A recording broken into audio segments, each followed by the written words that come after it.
Hey, Mike Stanger here, and in this video I'm going to teach you just about everything I know about creating awesome online content.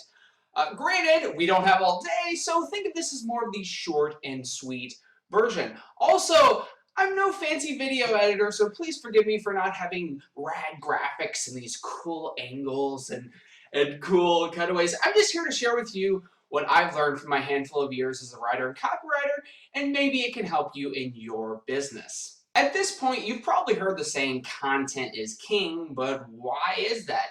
Your favorite people and your favorite businesses create it and share it, and it's because content is the bridge that connects you to paying customers. If the bridge is rickety, rusty, and just swaying from side to side, not as many people are going to pass through and get to the other side.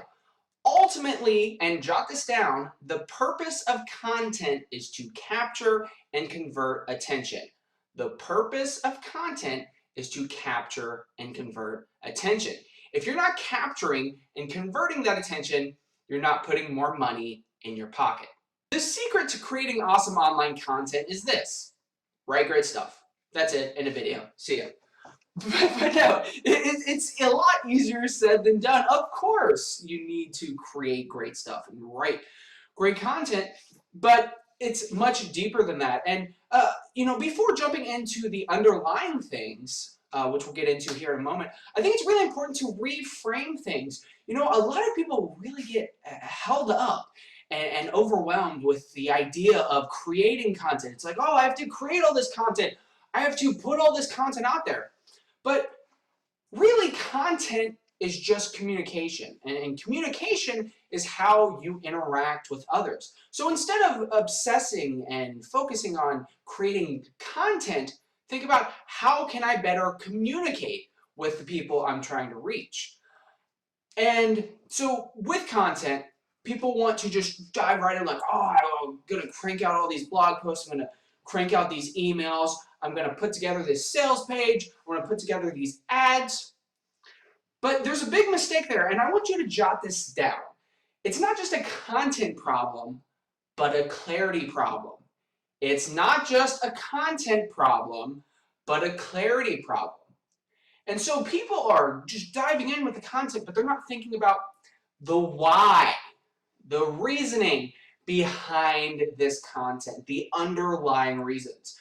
So Simon Sinek, S-I-N-E-K, wrote an awesome book, if you haven't read it, called Start With Why, which really dives into the reasons why you do what you do, and why you're creating what you're creating. And the plain and simple fact is, most businesses just aren't clear enough with who it is they're communicating with and why. And so with that, there's a couple different methods. And the first is who, what, where.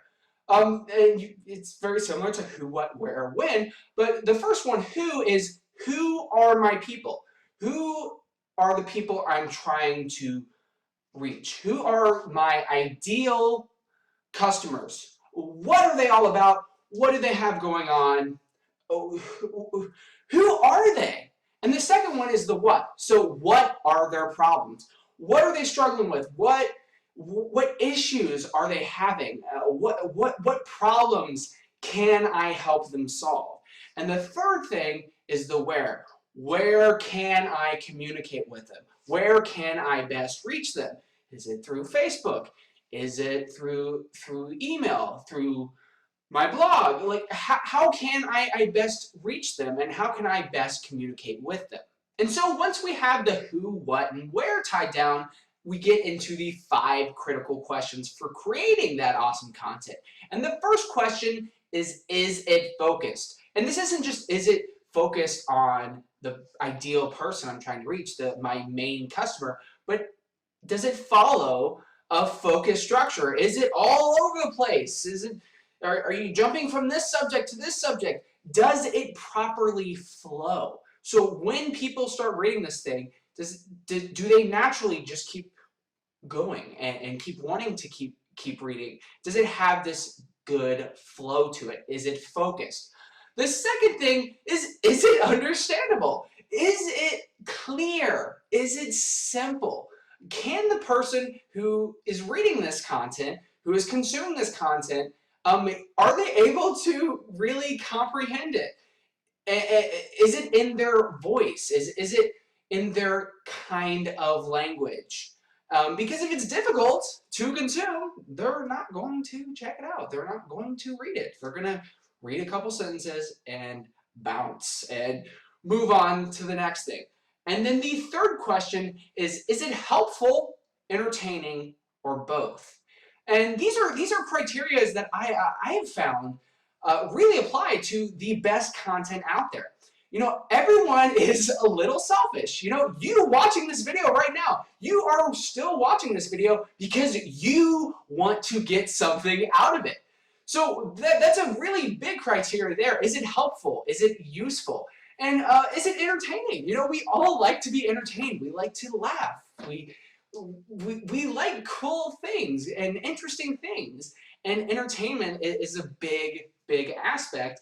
And if you can combine both of these things, if you can have your content be both helpful and entertaining, winning combination there. The fourth thing is there a CTA, a call to action? CTA is a big, you know, all these fancy buzzwords, but is there a call to action? So are you driving people to take action within this piece of content? And there's many ways of doing this. You know, say you have a blog post, having a CTA to check out this free ebook on solving whatever problem it is. If you have a Facebook ad, are you getting people to click through? Are you getting them to take the action that you want them to take so they can get into your email funnel, whatever it is you have set up, and then you can potentially sell them, that type of thing. And then lastly, one of the biggest things that are left out is it being distributed? Are you doing the best you can to get that content out there? And once it's out there, are you helping to prolong its life? So many times, and I even do this too, you'll put out a piece of content, you'll share this thing, and that's it. And you'll move on to the next thing, and it'll just sit there, and you don't do the proper distribution. You know, there's that movie, I'm blanking on it right now, but they say if you build it, they will come. Well, the reality is they will not come. You know, you can have the most amazing content. You can have the best video, the best blog post, the best whatever, but there's a very slim chance that it's just going to grow exponentially and become viral on its own. You have to distribute. So by asking all these questions, it really comes down to one word, and that word is clarity. And that gets us into something I want you to jot down, because this is incredibly important if you want to have a better impact with your content and better create awesome content. And that is, understanding equals clarity, clarity equals connection, and connection equals results. And I'll say that again. Understanding equals clarity, clarity equals connection, and connection equals results. And so it's not just about writing great stuff. It's not just about creating great stuff. It's understanding the why behind it so you can better create that awesome online content, whatever it may be. But what about actually physically writing? How do you become a better writer? Now, I'm no amazing writer, and I don't claim to be, but I've managed to build a business around writing, and there's some things that I've learned and some things that I apply to consistently put out high quality content. And it really goes back to 2 books. These books were just very influential and had a big impact for me in my life. And the first book is called The War of Art by Steven Pressfield. And this book isn't so much how to write, but building that discipline so you show up and you do the work.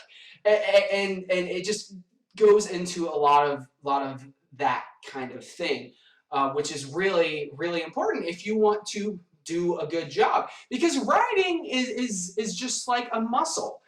And if you don't consistently exercise that muscle, it's going to atrophy and it's just not going to work properly. So the War of Art is great for starting to build that muscle and build that discipline so you can write better and put out more work.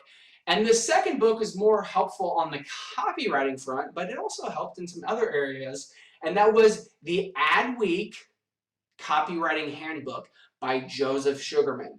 Joseph Sugarman, he is the man behind BlueBlockers through, he's behind some just very, very successful direct mail campaigns. And this book, the Adweek Copywriting Handbook, he just shares all of his secrets and all of his tactics that he uses and what he does to write great stuff that really just brings people in and has people buying from him. So those two books, highly recommend them. Check them out. So, you know, honestly, the big thing that's been big for me is just seeing and consuming other awesome content and following people that I really enjoy hearing what they have to say and modeling and seeing what it is that they're doing really well and how they're structuring this content and then applying that own structure into my own content.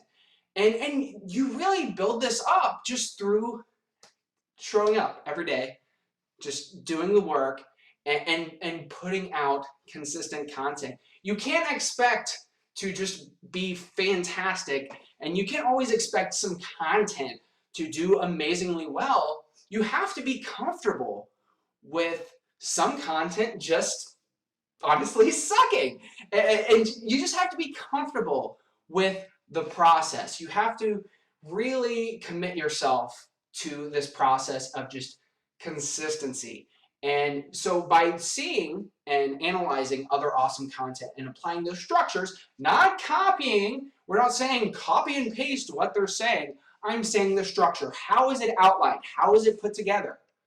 And then using that structure when creating your own content.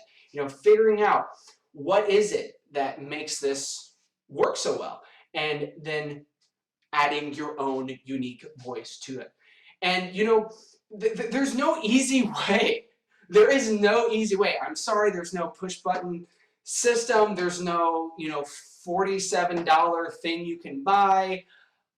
To create awesome content, you just have to put it out there. You have to do the work. You have to show up and just write.